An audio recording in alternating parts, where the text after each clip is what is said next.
নমস্কার। সিনেমার অন্তরালে অনুষ্ঠানে আপনাদের স্বাগত। একটি সিনেমা তৈরির সময় বা পোস্ট প্রোডাকশনের সময় এমন অনেক ঘটনা ঘটে থাকে যা কৌতূহলোদ্দীপক এবং আকর্ষণীয় বটে, সেগুলো সাধারণ দর্শকের জানার কথা নয়। সেই সব কাহিনী নিয়েই আমার এই অনুষ্ঠান সিনেমার অন্তরালে। আজ যার সম্পর্কে আপনাদের সামনে বলতে এসেছি তিনি হলেন প্রবাদ প্রতিম অভিনেতা পরিচালক গুরু দত্ত। সব্যসাচী মানুষ, কত রকম গুণ যে তার রয়েছে। তিনি ছবি প্রযোজনা করেছেন, পরিচালনা করেছেন, নায়ক হয়েছেন, এমনকি নৃত্য নির্দেশনাও তিনি দিয়েছেন। এই গুরু দত্তের জীবনের একটা অদ্ভুত সুন্দর ঘটনা আজকে তুলে ধরবো এই সিনেমার অন্তরালে অনুষ্ঠানের মধ্য দিয়ে। কলকাতায় যেহেতু গুরু দত্তের ছোটবেলাটা কেটেছে ভবানীপুর অঞ্চলে, তাই বাংলার সঙ্গে বাঙালির সঙ্গে তার একটা নিবিড় যোগাযোগ ছিল। তিনি বম্বেতে গিয়ে যখন নাম করলেন তখন তিনি চেয়েছিলেন বিমল মিত্রের সারা জাগানো উপন্যাস সাহেব বিবি গোলামের হিন্দি রূপান্তর করার জন্য। সেই মতো তিনি ওই গল্পের যিনি কাহিনীকার বিমল মিত্রের সঙ্গে নিয়মিত যোগাযোগ রাখছিলেন। অনেকভাবেই তাকে বম্বেতে আসার তিনি চেয়েছিলেন যে তিনি বম্বে আসুন বিমল মিত্র, কিন্তু বিমল মিত্র আসতে চাইছিলেন না। এত জোরাজুরির পর বিমল মিত্র অবশেষে রাজি হলেন এবং এলেন বম্বেতে গুরু দত্তের বাড়িতে। প্রথম পরিচিত হচ্ছেন সামনাসামনি গুরু দত্তের সঙ্গে, তার স্ত্রী বিখ্যাত গায়িকা গীতা দত্তের সঙ্গে এবং বাড়ির অন্যান্য লোকজনদের সঙ্গে। এমন একটা পরিচয় নিবিড়তা গড়ে উঠল যে তিনি যেন ওই বাড়িরই একজন হয়ে গেছেন। গুরু দত্ত চেয়েছিলেন বিমল মিত্র এই সাহেব বিবি গোলামের হিন্দি রূপান্তরের চিত্রনাট্য লিখুন, কিন্তু বিমল মিত্র চেয়েছিলেন নব্যেন্দু ঘোষকে দিয়ে সেটা লেখাতে। কিন্তু গুরু দত্তের কথার মান্যতা দিতে তিনি রাজি হলেন হিন্দি চিত্রনাট্য লিখতে এবং তাকে সহায়তা করতে গুরু দত্ত একজনকে দিলেনও। সুন্দর করে চিত্রনাট্য লেখা হয়ে গেল। এরপর হচ্ছে শিল্পী নির্বাচন, কে কোন চরিত্রে অভিনয় করবে।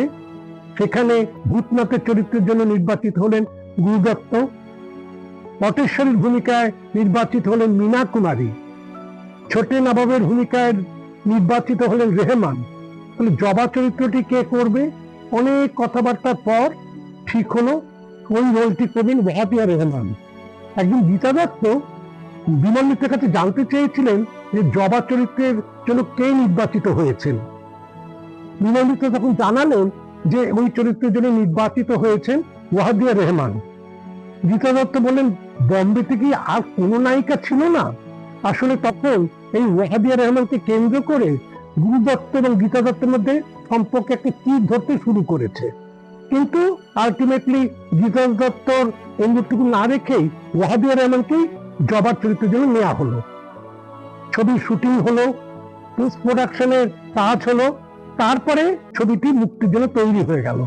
প্রিমিয়ারের দিন গুরু দত্ত নিজে বিমল মিত্রকে নিয়ে গেলেন প্রিমিয়ার দেখাতে যে ছবিটা কেমন হয়েছে, এবং বিমল মিত্র সেই ছবি তখন সবার সঙ্গে বসে দেখলেন।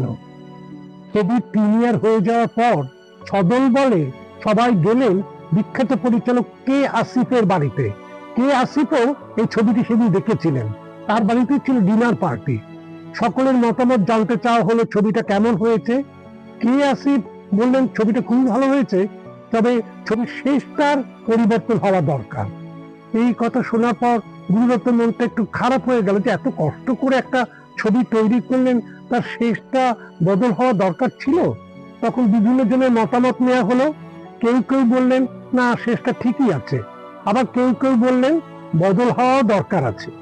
তখন কে আসিফের কাছে পরিচালক গুরু দত্ত জানতে চাইলেন যে শেষটা কিরকম করাটা উচিত।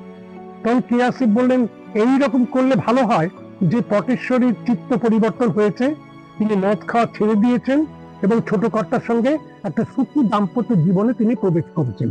তাহলেই প্রচুর অর্থ করেই হবে এই ছবিটা থেকে, ছবিটা সুপারহিট হয়ে যাবে। এই কথা শোনার পর পরিচালক লেখকের কাছে জানতে চাইলেন।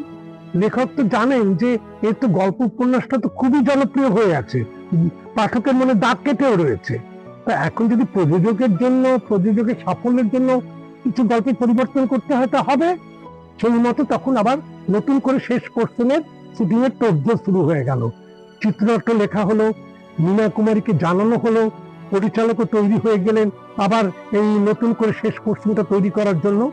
এই রকম যখন ব্যাপারটা হচ্ছে, তখন একদিন বিকেলবেলা গুরুদত্ত ছুটতে ছুটতে এসে আমাদের মানে লেখক একে বললেন, বিমল মিত্রকে এসে বললেন যে না, আমি এ কোনো পরিবর্তন করব না, যেভাবে শেষ হয়েছে সেভাবেই থাকুক, খারাপ হোক ভালো হোক, ব্যবসায়িক সাফল্য পাই কি না পাই সেটা আমার, কিন্তু এত সুন্দর যে শেষটা হয়েছে সেটাকে আমি পরিবর্তন করতে চাই না। এবং দেখা গেল যে গুরুদত্তের এই সিদ্ধান্ত সত্যি ভালো হয়েছিল, কারণ ছবিটা অত্যন্ত ব্যবসায়িক সাফল্য পেয়েছিল। আজকে বম্বেতে সেরা 50টা ছবির যদি নাম বলতে হয়, তার মধ্যে কিন্তু অবশ্যই নাম রয়েছে সাহেব বিবি আর গোলামের।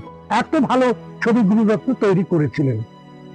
চলতি বছর সেই বিখ্যাত প্রযোজক, পরিচালক, নায়ক গুরুদত্তের জন্মের শতবর্ষ। এই অনুষ্ঠানের মধ্য দিয়ে প্রয়াত সেই বিখ্যাত মানুষের উদ্দেশ্যে রইল আমাদের অশ্রদ্ধ প্রণাম।